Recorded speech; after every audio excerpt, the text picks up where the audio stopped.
Not much, man. I just want to say thank you. I just want to appreciate your kind. What I appreciate your knowledge and whatever you do for us. I really appreciate that. I have Thank you. some Thank you. questions after that. I No worries, man. I just have to ask. I got some questions to ask. First, I want to say, my first question is, what's the best tafsir of Quran that we can read? That's the first thing. And second, what are the most prominent, trustworthy Shia Hadith books that we can read? If can we can read? So it depends on what language you're fluent in. If you're fluent in Arabic, that'll be different. But if you're a Farsi speaker, it would be different. If you're an English speaker, it would be different. So I'm not really an Uh, authority on English books because there are lots of books being translated, and I don't really know the quality of their translation because what is really yatim, what's an orphan, is this religion. Because our ulama, our scholars have abandoned this religion. Our own scholars, they're the worst enemies yeah, of this religion, and there is no training in the house or anywhere with regard to understanding of hadith. So all these books being translated into English, I don't know the accuracy and I don't know the yeah, validity of these translations, and I'm not sure there are not some serious mistakes therein. So therefore, yeah, I cannot really vouch for which book of tafsir or which book of hadith is the best translated book into English. However, this is something that you have to search on your own, and there are many brothers who read hadith in English, and they have better knowledge of the quality of these translations than me. But I'll answer you in general. What are the best books of hadith? Al-Usul min al-Kafi, best book of hadith. In Halal and yeah, Haram, the best book is Al-Furu' min al-Kafi, Furu' of Kafi. yeah. And with regard to the Mawa'id, the counsels and the admonitions of Holy Ahlul Bayt alayhim as-salam, Tuhaful Uqul, the best book there is. With regard Yeah. to tafsir, What was the name of the book? Usul al-Kafi, Furu' al-Kafi, and then I said Tuhaful Uqul. Tuhaful Uqul. And then with regard Yeah. to the tafasir, Tafsir al-Qummi is a very good tafsir. Tafsir al-Ayashi is a very good tafsir. Tafsir Furat al-Kufi is a very good tafsir. Tafsir al-Burhan is a very good tafsir. And amongst the books, Bihar al-Anwar, obviously. The crown of these What's books, the one of the best books what's is the, Bihar al-Anwar. So in what's the difference? In Farsi language, these books have good translations and numerous translations in Farsi language. However, in Urdu or English, then I am not aware. Okay. Yeah. What's the difference between Biharul Anwar and Usul Kafi? Aren't they the same? Don't they So narrate the Bihar same hadith? al-Anwar, yeah, Usul al-Kafi is brief. Usul al-Kafi is not a small book. Usul al-Kafi is 2 volumes. Each volume is about 600 pages. So there are thousands of hadith in them. Uh, Many yeah. hadith in Usul al-Kafi. However, it's not as vast as Bihar al-Anwar. The second thing is, Allama al-Majdi rahmatullahi alayhi also has good commentary. Very beneficial commentary, very informative and a scholarly commentary on difficult ahadith in Bihar al-Anwar. So Bihar al-Anwar Uh, is very, very vast. An it's, ocean. Anyone who reads it's, Bihar al-Anwar, he doesn't need any other book. Bihar al-Anwar is a book that once you immerse yourself in Bihar al-Anwar, then do not need any other book in hadith, in aqaid, even in tafsir, because it encompasses all those aspects.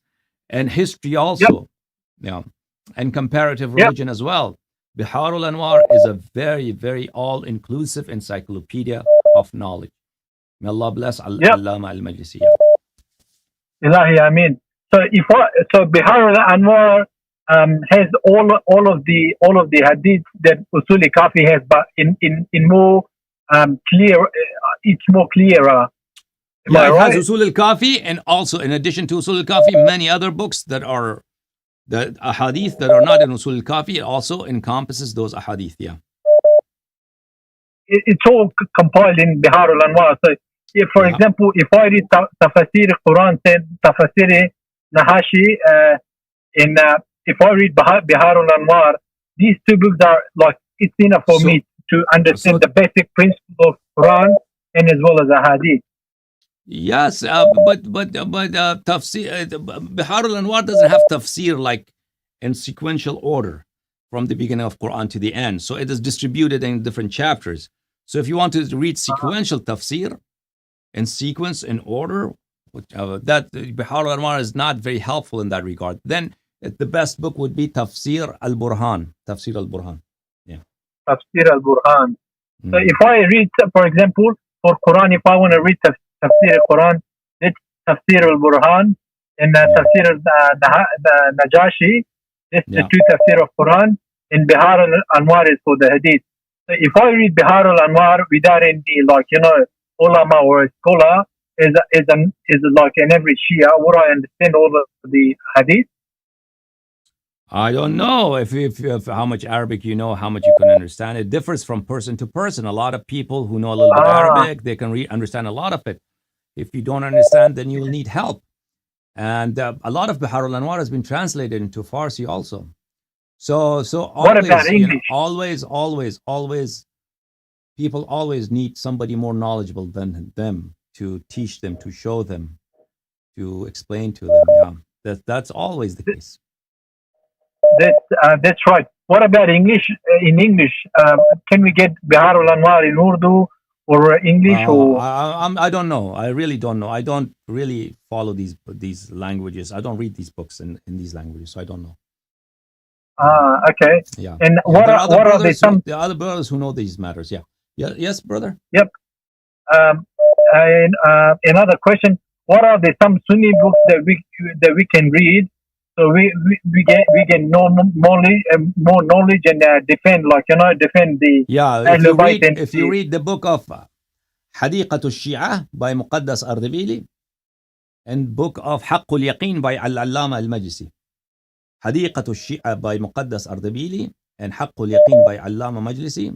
They are excellent books that discusses the Umari belief system. Yeah. So what are the books called? Sorry, I'm just writing it down. حديقة الشيعة by مقدس أردبيلي and حق اليقين by علامة مجلسي. Yep. Thanks for that. So these are the two books that also books of Tijani are not bad either. Books of Sayyid Muhammad Tijani. Tijani. Yeah, it's okay also. Those books are okay also. Yeah, but is it but the these same two guy books that are very nice. Converted to Shia Islam from Lebanon? Yes. Yeah, no, from Tunis. Yeah. Oh yeah. And one last question. Yes, sir. My last question is, like, do we get all of these books in English, or are they all in Urdu or Farsi? Yeah, they are in Urdu and Farsi, but English. Some of these books, I'm not sure if they're being translated into English. Okay. Oh, okay. Yeah. No worries. Thanks, Allahyari. The best encyclopedia you can find is my speeches. Okay. Yep. You'll find nothing better. Yep. Yeah. Easy to understand. I make it, prepare it. Easy to consume meal for you. Yeah. Okay. Thank you, man. Allah bless you. Let me take the next call. One last question, yes, Allahyari, before you go. Yeah. What's the difference between the Sunni Hadith, like, for example, Sahih Sita, and the Shia Hadith? What are the main differences? Like, the main difference is that these books were the history, how they were compiled. So their books were compiled 200 years, 250 years after the Nabi sallallahu alayhi wasallam, and they were filtered there by scholars who were paid by the government and who were paid by government to propagate against Ahlul Bayt alayhim salam and propagate in favor of the caliphs. And also these were books that depend on memory of people because they were not written early enough.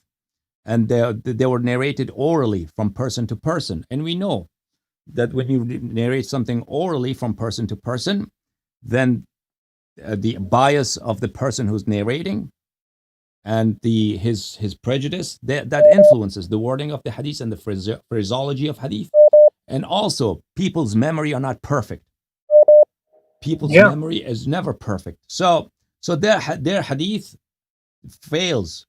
It fails in the terms that if you want to really, in a scientific way, in a scholarly manner, if you want to reach certain that Nabi sallallahu alaihi wasallam has said something, their hadith fail to prove that. And another thing that a lot of people ignore is in the first century, they did not have any isnad. They did not have any chain of narration. So, and later on in the second and third centuries, they started building chains of narration. So these are hadith that you see that is narrated on the authority of Sahaba with chains of narration. These chains of narrations are created later.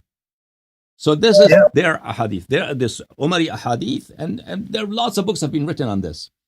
Umari ahadith do not prove anything because they're nothing more than hearsay. Now, however, when you come to Shia Hadith, books of hadith, this is Kitab of Sulaym ibn Qais. It was Kitab of Sulaym ibn Qais written at the time of Amir al-Mu'mineen alayhi salam. And the book of Zurara written at the time of Imam Ja'far al-Sadiq alayhi salam. So they were written right during the time of the Ma'sumin alayhim salatu wasalam, under the supervision of Ma'sumin alayhim salam. So Shia Hadith are definite, are certainly the words of holy Imams alayhim salatu wasalam. I'm not saying all hadith, but the major books of hadith are such, and very reliable, and any scientific or scholarly measure of credibility that you aspire to, Shia Hadith would totally excel in those criteria. But Umari books of hadith are nothing more than hearsay and propaganda of khulafa and their governments. Okay, thank you. May Allah bless you. Let me take the next call. No worries. Thank you, Allahyari. I appreciate your work. Okay. Thank you. May Allah bless you. Thank you, sir.